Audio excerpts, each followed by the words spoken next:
2025 में एक YouTube channel मत खोलना अगर आपके पास ये 6 चीजों की नॉलेज नहीं है तो। अब वो पुराना YouTube नहीं रहा जहां सिर्फ वीडियो डाल दो और व्यूज आ जाएंगे। नए रूल्स, नए एल्गोरिथम और नए क्रिएटर्स के बीच कंपटीशन 10x ज्यादा होने वाला है। अगर आप भी वो 99% क्रिएटर के बीच आना चाहते हो जिनका चैनल शुरू होने के 6 महीने बाद ही डेड हो जाता है, तो बस ऐसे ही रैंडम वीडियोस डालते रहो, कोई इशू नहीं है। लेकिन अगर आपको सीरियस ग्रोथ चाहिए, अगर आपको लाखों रुपया कमाना है, तो आपको वो 6 सीक्रेट नॉलेज पॉइंट सीखने ही पड़ेंगे। क्योंकि हर साल लाखों नए चैनल्स बनते हैं लेकिन सिर्फ 1% लोग ही सर्वाइव करते हैं। और सिर्फ नए क्रिएटर नहीं बल्कि पुराने क्रिएटर के चैनल भी डेड हो जाते हैं क्योंकि वो नए सिस्टम के हिसाब से अपने आप को अपडेट नहीं करते। क्या आप भी वही गलती करने वाले हो जो नए क्रिएटर करते हैं? हर दिन नए क्रिएटर यूट्यूब पे चैनल बनाते हैं, वो सोचते हैं मुझे भी लाखों सब्सक्राइबर मिलेंगे, मैं भी वायरल हो जाऊंगा। और मैंने सोचा था कि भाई बहुत सारे सब्सक्राइबर्स जाएंगे, मैंने जिंदगी में कुछ उखाड़ लेना है। तो उसकी जगह हुआ क्या कि कुछ खास हमने उखाड़ा नहीं है, तो हमने सोचा चलो हम जॉब ही कर ले।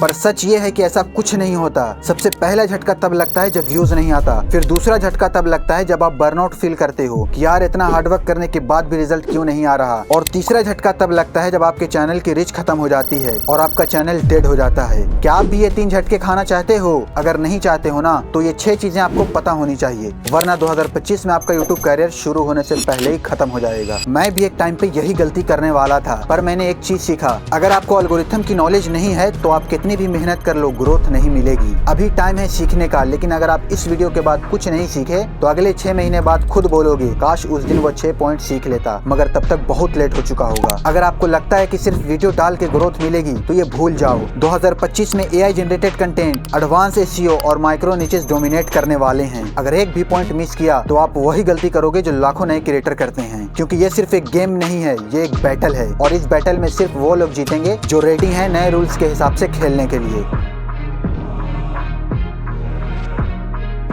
सबसे पहले मैं आपको YouTube की वो डार्क साइड दिखाता हूँ जो नए क्रिएटर के लिए सबसे बड़ा प्रॉब्लम है। क्योंकि आप यूट्यूबर बनने जा रहे हो तो इन बातों को ध्यान में रखना, जिसमें पहला है रॉन्ग एक्सपेक्टेशन।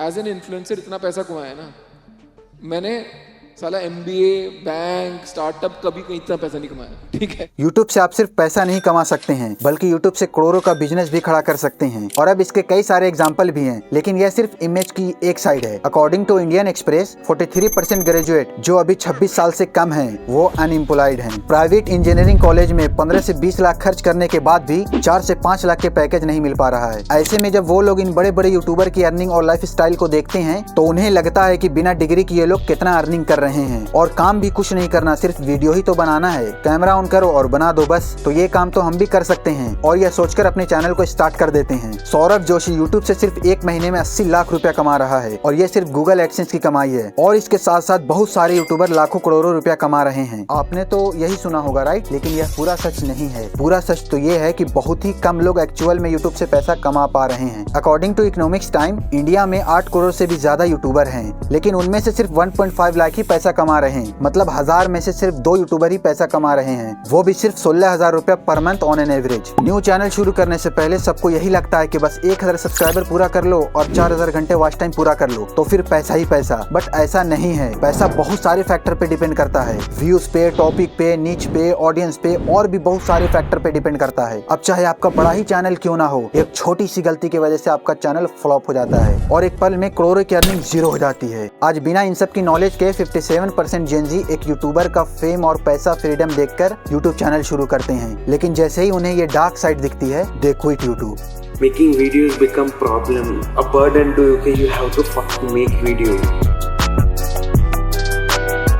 हर नया क्रिएटर शुरू में हाई मोटिवेशन के साथ आता है, सोचता है मस्त एकदम वीडियो बनाएंगे, अपनी मर्जी से काम करेंगे, जो मन में आएगा वो बनाएंगे। लेकिन जैसे ही उनका चैनल ग्रो होना शुरू हो जाता है, वैसे ही उन्हें ऑडियंस के हिसाब से काम करना पड़ता है, ऑडियंस की डिमांड पे वीडियो देना पड़ता है। उनके सब्सक्राइबर उनसे रेगुलर वीडियो एक्सपेक्ट करने लग जाते हैं, और ये प्रेशर यूट्यूब की तरफ से भी होता है। यूट्यूब भी आपको रेगुलर वीडियो के लिए फोर्स करने लग जाता है, और अगर आप रेगुलर वीडियो नहीं डालते तो एल्गोरिथम आपको सपोर्ट नहीं करता, और एल्गोरिथम सपोर्ट नहीं करेगा तो व्यूज नहीं आएगा, और जब व्यूज नहीं मिलता तो उनका मोटिवेशन लो हो जाता है। उसके बाद आता है बर्नआउट, जिसमें क्रिएटर खुद पर डाउट करने लगता है। आई फील लाइक मैं कहीं पे भी अच्छा नहीं हूँ, मतलब सब लोग मेरे से अच्छे हैं, मैं अच्छा नहीं। There is a lot of self doubt, a lot of self doubt.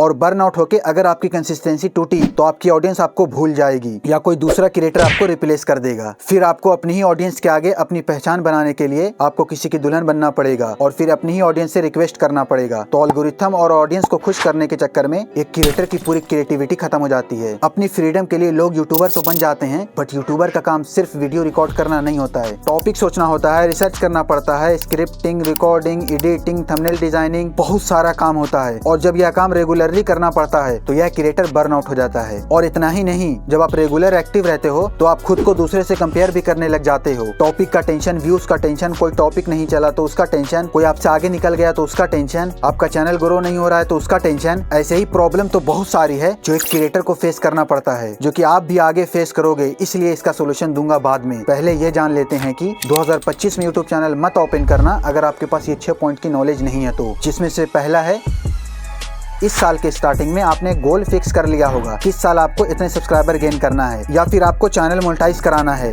या फिर आपको इतना रुपया कमाना है किसी भी हालत में। लेकिन कुछ टाइम में ही दिख जाएगा कि आपकी कोई ग्रोथ नहीं हो रही है और नेगेटिव थॉट्स आने लगे हैं और जितनी मेहनत कर रहे हो वो सफल नहीं हो रही। ना आपके वीडियोस पे व्यूज आ रहा है और ना ही आपका चैनल ग्रो हो रहा है। इसका रीजन ये है कि आपको पता ही नहीं है कि यूट्यूब का एल्गोरिथम वर्क करता कैसे है और एल्गोरिथम किस टाइप के कंटेंट को सपोर्ट करता है और यूट्यूब का एल्गोरिथम क्या चाहता है आपसे। बिना यूट्यूब के एल्गोरिथम को समझे आप अपने तरफ से एफर्ट डाले जा रहे हो और कोई रिस्पॉन्स नहीं मिल रहा है। यूट्यूब का मेन गोल होता है ऑडियंस को अपने प्लेटफॉर्म पे ज्यादा से ज्यादा देर तक रोक के रखना। इसके लिए वो आपकी हेल्प लेता है, आपसे एक ऐसा कंटेंट बनवाता है जिसे लोग एंड तक देखें और यूट्यूब पे बने रहें। लेकिन ये बात 99% क्रिएटर को समझ नहीं आती है, इसलिए यूट्यूब उनका कंटेंट वायरल नहीं करता है। यूट्यूब का एल्गोरिथम एक ही चीज को सबसे ज्यादा वैल्यू देता है, ऑडियंस रिटेंशन या ऑडियंस एंगेजमेंट। अगर लोग आपकी वीडियो के एंड तक देख रहे हैं, उसे एंगेजमेंट दे रहे हैं लाइक, कमेंट और शेयर करके, तो यूट्यूब उस वीडियो को ज्यादा लोगों के फीड में पुश करता है, क्योंकि इससे तो पुराने व्यूवर यूट्यूब पे रुक भी रहे हैं और शेयर करने पे न्यू व्यूवर भी आ रहे हैं यूट्यूब पे। लेकिन वहीं अगर ऑडियंस 30 से 40% से ज्यादा वीडियो नहीं देख रही है तो आपका वीडियो एल्गोरिथम में फेल हो जाएगा। फर्स्ट 30 सेकंड में ही व्यूवर को बताओ कि आप क्या देने वाले हो। उसे ओपन लूप एक ऐसी मिस्ट्री या क्वेश्चन बनाओ जो वीडियो के एंड तक सोल्व होगा ताकि लोग एंड तक देखें। फास्ट कट एंड विजुअल का यूज करो, स्लो विजुअल से लोग बोर हो जाते हैं, तो फास्ट कट और ट्रांजिशन यूज करो। 2025 में इंडिया में फास्ट पेस एडिटिंग और 3D एडिटिंग का ट्रेंड रहेगा ऑडियंस रिटेंशन बढ़ाने के लिए, तो इसी का यूज करो। लेकिन क्या सिर्फ एल्गोरिथम को समझ लेने से आपका चैनल ग्रो हो जाएगा? क्वांटिटी से ज्यादा जरूरी है क्वालिटी। अब सिर्फ क्वांटिटी से काम नहीं चलेगा, आपको क्वालिटी कंटेंट देना पड़ेगा। एल्गोरिथम टाइम के साथ चेंज होते रहता है। 2024 से पहले का यूट्यूब में क्वांटिटी से काम चलता था। पहले लोग दिन में 3-4 वीडियो डालते थे और ग्रोथ मिल जाती थी, और 2024 में एक दिन में एक वीडियो डालने से भी ग्रोथ मिल जाती है। अब एल्गोरिथम सिर्फ क्वांटिटी को नहीं बल्कि हाई क्वालिटी वीडियोस को सपोर्ट करता है, क्योंकि यूट्यूब ऑडियंस के हिसाब से वर्क करता है और अब ऑडियंस का टेस्ट चेंज हो चुका है। ऑडियंस को अब हाई क्वालिटी वीडियोस चाहिए। सोच कर देखो, आप यहाँ तक वीडियो इसलिए देख रहे हो क्योंकि इसमें स्टोरी टेलिंग के साथ साथ इसकी एडिटिंग भी अच्छी है, वरना लाख इसमें इंफॉर्मेशन काम की हो, बिना स्टोरी टेलिंग और एडिटिंग के आप वीडियो छोड़ के चले जाते। लो क्वालिटी वीडियो अब ऑडियंस को पसंद नहीं है, इसलिए अब यूट्यूब उन वीडियोस को प्रमोट करता है जो हाई रिटेंशन और हाई एंगेजमेंट लेके आती है। 1 high quality videos is equal to 10 low quality videos. अब ऐसा भी नहीं है कि आप हाई क्वालिटी वीडियो देने के चक्कर में कंसिस्टेंसी ही तोड़ दो। देखो एक बात समझो, क्वालिटी कंटेंट ऑडियंस को चाहिए होता है और क्वांटिटी यूट्यूब को चाहिए होता है। क्वालिटी के साथ क्वांटिटी देना होगा। अब कितना क्वांटिटी दोगे ये टॉपिक टू टॉपिक डिपेंड करेगा, लेकिन इसका एक अच्छा फॉर्मूला है कि अपने कॉम्पिटिटर को देख लेना, वो जितने दिन में वीडियो देते हैं उससे जल्दी दे देना, वो भी क्वालिटी के साथ। लेकिन क्वालिटी कैसे इंप्रूव करें? स्क्रिप्ट लिखो, रैंडम बोलने से काम नहीं चलेगा, एक अच्छी स्क्रिप्ट लिखो। और खराब ऑडियो क्वालिटी से भी लोग वीडियो स्किप कर देंगे, इसलिए अपनी ऑडियो क्वालिटी बढ़ाओ। Editing style, cut, zoom, transition, graphic, ये सब का यूज करो। डीप रिसर्च करो, डीप रिसर्च के बिना आप सरफेस लेवल का कंटेंट दोगे जिससे ऑडियंस बोर हो जाएगी। सो आइडिया पिक करने से लेकर रिसर्च, स्क्रिप्ट राइटिंग, इन सब के लिए आप इस वीडियो को देख लेना। अब आपने कंसिस्टेंसी को ध्यान में रखते हुए एक हाई क्वालिटी वीडियो बना लिया है, लेकिन उसको अपलोड करके सर्च इंजन में ऑप्टिमाइज नहीं करोगे तो एल्गोरिथम को पता ही नहीं चलेगा कि वीडियो में है क्या, और यूट्यूब उस वीडियो को उसके ऑडियंस तक पहुंचाएगा ही नहीं, उसका इंप्रेशन देगा ही नहीं, तो आपकी सारी मेहनत बर्बाद हो जाएगी।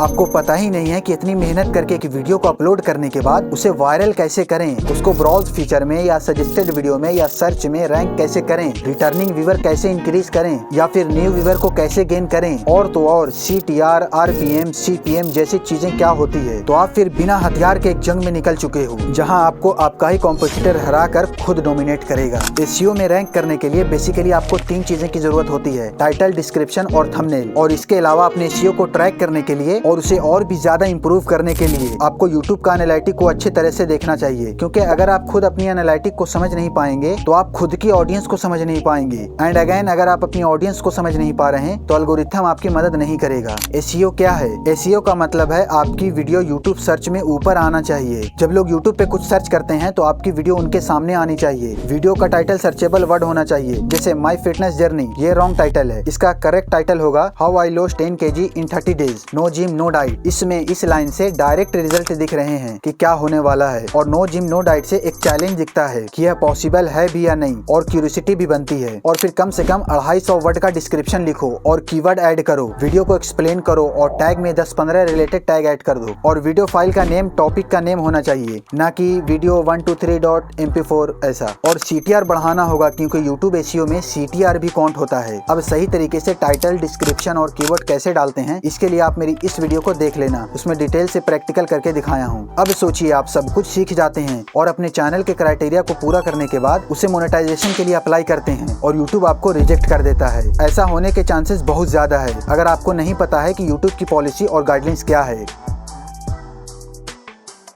2025 में YouTube की मोनेटाइजेशन पॉलिसी और YouTube पॉलिसी पूरा बदल गई है। ऐसे में monetization, short, copyright rules, community guidelines rules को समझना बहुत जरूरी है। अगर आप नहीं समझे तो एक दिन में आपका चैनल स्ट्राइक से डाउन हो जाएगा और आपको दूसरा झटका लगेगा। मोनेटाइजेशन के लिए अभी 1000 सब्सक्राइबर और 4000 घंटे वॉच टाइम लॉन्ग वीडियो से या फिर 10 मिलियन व्यूज शॉर्ट से चाहिए होता है। वैसे तो 500 सब्सक्राइबर और 2000 हॉर्स वॉच टाइम वाला भी क्राइटेरिया है, क्योंकि उससे आपकी अर्निंग नहीं होने वाली। और इसी तरह अभी AI का भी यूज बहुत हो रहा है, तो AI के ऊपर भी बहुत सारी पॉलिसी है जो कि आपको पता होनी चाहिए। ठीक इसी तरीके से कॉपीराइट क्या है, इसे कैसे बचा जाता है और दूसरे का मटेरियल कैसे यूज किया जाता है उसे एट्रीब्यूट देकर, ताकि कभी चैनल डाउन ना हो या लीगल केसेस में ना फंसे। इन सब की नॉलेज होना बहुत जरूरी है, वरना बहुत सारे बड़े बड़े चैनल्स जो लाखों में अर्निंग कर रहे थे, लेकिन यह पॉलिसी गाइडलाइंस को वायलेट करने की वजह से रातों रात उनका चैनल उड़ गया। वैसे तो मैं कॉपीराइट के ऊपर एक डेडिकेटेड वीडियो जरूर बनाऊंगा, सो आप कमेंट करना, 1000 कमेंट होते ही मैं वो वीडियो डाल दूंगा, क्योंकि ये एक बहुत ही बड़ा कॉम्प्लिकेटेड टॉपिक है। इसके लिए लॉ की नॉलेज होना बहुत जरूरी है, क्योंकि ये एक लॉ ही है जो कॉपीराइट एक्ट के अंदर आता है। इसलिए आप कॉपीराइटेड मटेरियल यूज नहीं करना, और करो तो पहले कॉपीराइट को समझो, वरना रीयूज कंटेंट में आपका चैनल मोनेटाइज भी नहीं होगा, और ऊपर से अगर ऑनर ने चाहा तो स्ट्राइक भी दे सकता है। इसी तरह कम्युनिटी गाइडलाइंस में हार्मफुल, मिसलीडिंग या हेट स्पीच कंटेंट से चैनल डिमोनेटाइज हो सकता है। इसलिए एड फ्रेंडली कंटेंट बनाना और फैमिली फ्रेंडली कंटेंट बनाना, क्योंकि एडवर्टाइजर को सेफ कंटेंट चाहिए। अब ऐसे बहुत सारे क्रिएटर को मैं जानता हूँ जिन्होंने अब तक के सारे पॉइंट को ध्यान में रखा था, लेकिन आज उनकी हालत एक नए यूट्यूबर से भी बेकार हो गई है, और वो पुराने हैं तो अब कुछ नया कर भी नहीं सकते हैं। लेकिन आप न्यू हैं अभी तो आप कर सकते हैं। तो वो चीज है क्या? YouTube भी एक बिजनेस है, और हर बिजनेस की तरह यहाँ भी कंपटीशन है, और अगर आप अपने कंपटीशन को नहीं भाप पाए तो आपका फेल होना तय है, इन जैसे क्रिएटर्स की तरह। और ऐसा नहीं है कि सिर्फ बड़े चैनल के साथ ऐसा होता है, जब आप ग्रो कर रहे होंगे तो आपका छोटे चैनल के साथ कंपटीशन होगा। इसलिए अपने कंपटीटर पे नजर रखना पड़ेगा और उनसे कुछ अलग करना पड़ेगा। अपने कंपटीटर को समझकर उनका एनालिसिस करके आप उनसे आगे जा सकते हो, वरना आप भी 90% यूट्यूबर की तरह इस कंपटीशन में दबकर खत्म हो जाओगे। लेकिन कंपटीटर एनालिसिस है क्या? कंपटीटर वो क्रिएटर है जो आपके जैसा ही कंटेंट बना रहा है। उनका क्या कंटेंट चल रहा है, क्या थंबनेल डिजाइन है, उनका टाइटल क्या है, सब कुछ एनालाइज करो। अपने नीचे के टॉप 3 क्रिएटर को आइडेंटिफाई करो, उनके टॉप 5 वीडियो के टाइटल को कॉपी करो और देखो क्या कॉमन है। उनकी मोस्ट पॉपुलर वीडियो देखो, जिससे पता चले कि ऑडियंस क्या देख रही है। कॉम्पिटिटर के कमेंट सेक्शन से कंटेंट आइडियाज निकालो, लोग वही बताते हैं जो वो देखना चाहते हैं। और एक प्रो टिप, कॉम्पिटिटर के 5 बेस्ट परफॉर्मिंग वीडियोस को देखो और उनसे बेटर वर्जन बनाओ। अब अगर आप कंपटीशन से बच गए हो तो वो करो जो बड़े क्रिएटर नहीं कर पाते हैं, वो है ऑडियंस को हुक करके रखना आना चाहिए। ऑडियंस को इंगेज करना आपकी सक्सेस के लिए सबसे इंपॉर्टेंट है। इंगेजमेंट का मतलब है लाइक, कमेंट, शेयर और वॉच टाइम। हाई एंगेजमेंट मतलब एल्गोरिथम बूस्ट। अगर लोग कमेंट कर रहे हैं, अगर लोग वीडियो से इंगेज हो रहे हैं तो यूट्यूब उस वीडियो को पुश करेगा। तो किसी भी हाल में आप ऑडियंस को सीटीए दे सकते हैं, मतलब कॉल टू एक्शन दे सकते हैं कि वो किसी भी तरह से वीडियो से इंगेज रहे, जैसे वो कमेंट करते रहे या किसी भी बात पे विवाद होता रहे, कुछ ना कुछ आपके वीडियो पे होता रहे, जिससे एक लोगों की वजह से बाकी बहुत सारे लोग वहाँ पे रुकें और वो भी इंगेज होना शुरू हो जाएं। और एक प्रो टिप, अपने व्यूअर, अपने सब्सक्राइबर का रिप्लाई दो। जब क्रिएटर रिप्लाई करता है तो ऑडियंस और ज्यादा कनेक्ट करती है और इससे आपका एंगेजमेंट तो बढ़ेगा ही, आपकी एक पर्सनल ब्रांडिंग भी बढ़ेगी। तो ये सब सीखकर आप 2025 में चैनल खोलने का सोच रहे हो, लेकिन रुको, 2025 में यूट्यूब चैनल की सेटिंग, अब चाहे वो पुराना चैनल हो या न्यू, उस चैनल की सेटिंग भी न्यू तरीके से करना पड़ेगा। तो इस वीडियो पे क्लिक करो और अपने चैनल की सारी सेटिंग ऑन कर लो और वीडियो आइडिया, रिसर्च, स्क्रिप्टिंग के लिए इस वीडियो पे क्लिक करो।